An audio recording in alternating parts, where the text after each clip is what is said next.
Inshallah, I'll give you a few examples of the companions. Some of the examples of the companions, what they did to remember the Messenger sallallahu, to build that love, that muhabba for the Messenger sallallahu alaihi wasallam. And one very, very famous narration, you've all heard about this, the narration of the cave. When the Prophet sallallahu alaihi wasallam, Sayyidina Abu Bakr Siddique radiallahu ta'ala an, when they were running, well literally, not just running, but when the kuffars were chasing after them out, and what did they do? They went to the cave. And look at this love. Think to yourself, would you ever do this for anyone else? This is what you should be thinking in your minds. That when before the Messenger ﷺ entered the cave, what did Sayyidina Abu Bakr Siddique radiallahu ta'ala an say? He said, Ya Rasoolullah, no. Let me go inside first, clean everything, clear it of all reptiles, then come inside. So Sayyidina Abu Bakr Siddique radiallahu ta'ala an walked into the cave, filled up all the holes with what? Whatever they were wearing. They would rip one corner after one bit, rip parts of their clothes, fill up the holes until one hole was left. So Sayyidina Abu Bakr Siddique radiallahu ta'ala an looked at himself. He goes, if I rip anything else, there'll be nothing left on me. So Sayyidina Abu Bakr Siddique radiallahu ta'ala an called in the Prophet sallallahu alaihi wasallam. As Sayyidina Abu Bakr Siddique radiallahu ta'ala an sat down, the Prophet sallallahu alaihi wasallam lay his blessed head on the leg of Sayyidina Abu Bakr Siddique radiallahu ta'ala an. And that one hole that was left, Sayyidina Abu Bakr Siddique radiallahu ta'ala an placed his heel inside it and did not move. Did not move an inch. Even to the extent that there was a snake hitting the heel of Sayyidina Abu Bakr Siddique, banging his head on there to come out. And in the end, what happened to the snake? The snake bit Sayyidina Abu Bakr Siddique, bit the very heel of Sayyidina Abu Bakr Siddique. And then what happened?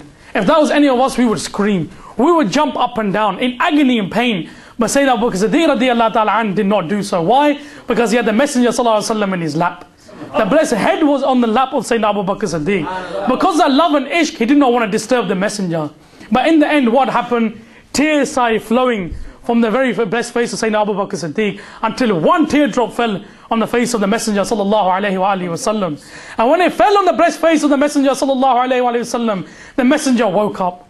They looked at Sayyidina Abu Bakr Siddique and they saw the pain and agony in their face. The Messenger sallallahu alaihi wasallam got up.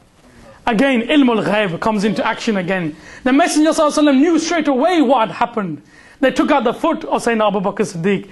They placed their saliva on the heel of the Messenger of Sayyidina Abu Bakr Siddique radiallahu ta'ala an. And as they did so, what happened to the great companion? What happened to the first Khalifa of Islam? He smiled. He smiled as if nothing had happened. And the Prophet ﷺ kissed the very forehead of Sayyidina Abu Bakr Siddique radiallahu ta'ala an. Subhanallah. Narrating takbir. Narrating risala. Shah Abu Bakr Siddique. Subhanallah. Look at the beauty. That's the beauty of Sayyidina Abu Bakr Siddique's love to the Prophet sallallahu alaihi wasallam. But then now, at the same time, what was happening outside the cave? The kuffars were coming. The kuffars are arriving. What did Allah subhanahu wa ta'ala do to show His love to the Messenger sallallahu alaihi wasallam? That Allah subhanahu wa ta'ala ordered a bird to come and place a nest outside the very cave in which His beloved was. At the same time, Allah subhanahu wa ta'ala ordered a spider to build its own web there.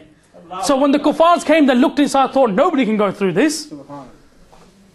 This is what you call love, muhabba. Being obsessed with the beloved sallallahu alaihi wasallam. Being obsessed with him, sallallahu alaihi.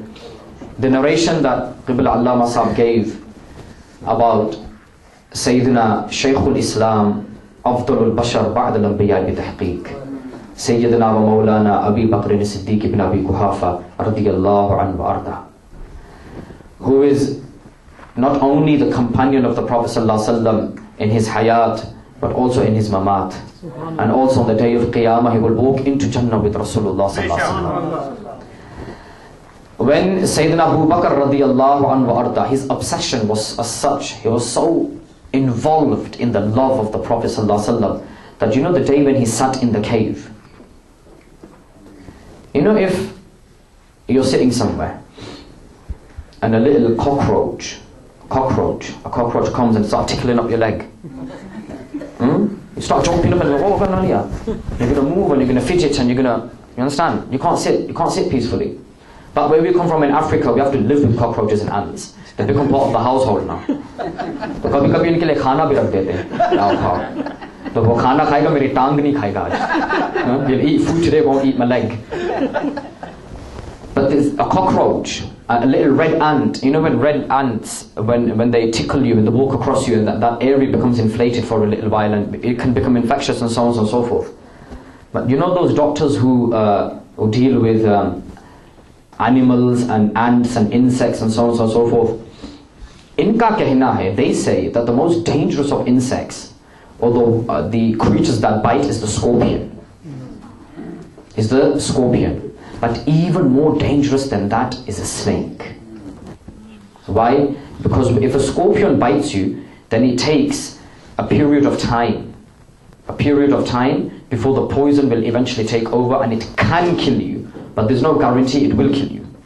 But if a poisonous snake bites you, you will die from it eventually. And it's only a little while. Maximum, they say, is 3 days. Iski tahqiq Allama Iqbal ne bhi ki hai. Imam Fakhruddin al-Razi has done tahqiq of this as well. Imam Jalaluddin al-Suyuti has done tahqiq of this. Imam Abdulla bin Beloved-Hadhrat has also looked into this matter. Why? They were all looking at the narration of when the snake bit Sayyidina Siddique Akbar radiyallahu anhu. So पूरी तहकीक करते अहले सुन्नत वल जमात के उलमा है ना, बात अधूरी अधूरी नहीं करते. वो सांप की भी तहकीक की कि ये सांप कौन सी थी, कहां से आई. मसनवी शरीफ में इमाम रूमी इरशाद फरमाते हैं, he says it was that snake that in the time of Sayyidina Sulaiman alaihi salam, in the time of Sayyidina Sulaiman, Masnavi Sharif mein hai, in the time of Sayyidina Sulaiman alaihi salam, when Sulaiman alaihi salam, he was given the ability to converse with jinn and animals and humans, he gave the news of the coming of the last prophet. As all prophets have spoken about the Mawlid, the birth of the last prophet. Miladul Nabi karna nabiyon ki sunnat hai. Quran mein hai na, Sayyidina Isa alayhi salam speaks about the coming of the last prophet, and he mentioned him. Did you not talk about the birth of the Prophet sallallahu alaihi wasallam, that he will be born and he's the one to come after me? Min ba'da ismuhu Ahmad. And regardless of how they done it, लोगों को दावत दी या न दी, कलाम किया कि नहीं, बात की कि नहीं, हुई कि नहीं, तो चाहे अकेले में बैठ कर करो, चाहे जमात में करो, मिलादुल नबी सल्लल्लाहु अलैहि वसल्लम सुन्नत से साबित है. So when Sulaiman alayhi salam was speaking to the animals and the jinn and humans about the coming of the last prophet sallallahu alaihi wasallam, he said in the meaning of what he said, that there will come a time in the life of the last righteous king who will be born, but he will be yatim. He will be born in the hottest part of the earth, but he will be radiant and shining with beauty. He will be born in the poorest of families, but he will hold the keys to both abodes. He will be extremely poor, but he will be rich, and poverty will be his pride.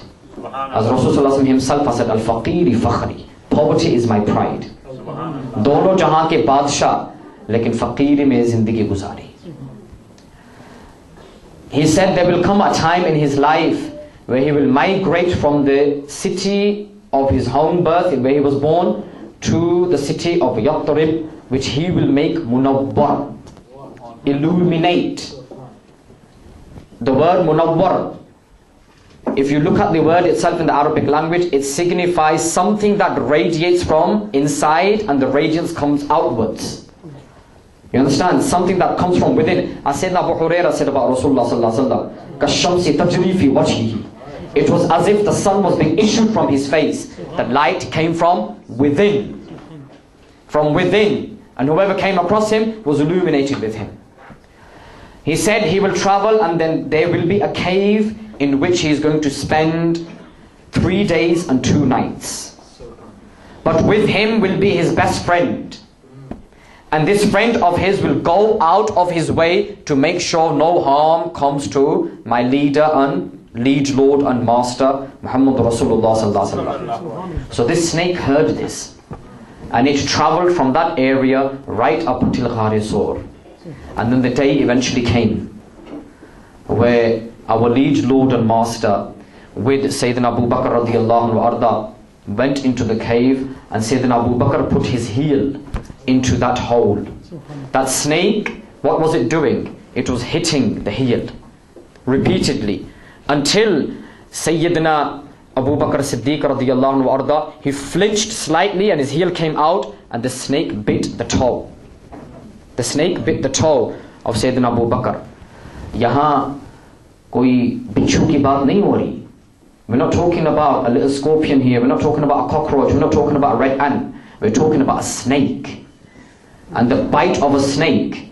I've seen people in Africa who've been bitten by a snake, and from the moment the snake bites the individuals, khalas, you know straight away this man's not living. The poison starts to run around the body, and the blood starts to rush in such a speed that every hole in the body may start to bleed, and liquid comes out of every hole in the body, and eventually death comes about. They choke on their own blood because the airways tighten from the poison, and death comes about. When this happened to Sayyidina Siddiq Akbar radiallahu anhu, and eventually when the teardrops came from his eyes and fell on the cheek of the Prophet sallallahu alaihi wasallam, he sallallahu alaihi then inquired, asked, why did you not say anything? Why did you not say anything? What did Sayyidina Siddiq Akbar radiallahu anhu say? My life stays or goes, your sleep should not be disturbed. Meri zindagi rahe ya na rahe, eh Habib sallallahu alaihi wasallam, aapki aaram mein bhi khalwat nahi aani. This is what you call obsession. This is what you call true love.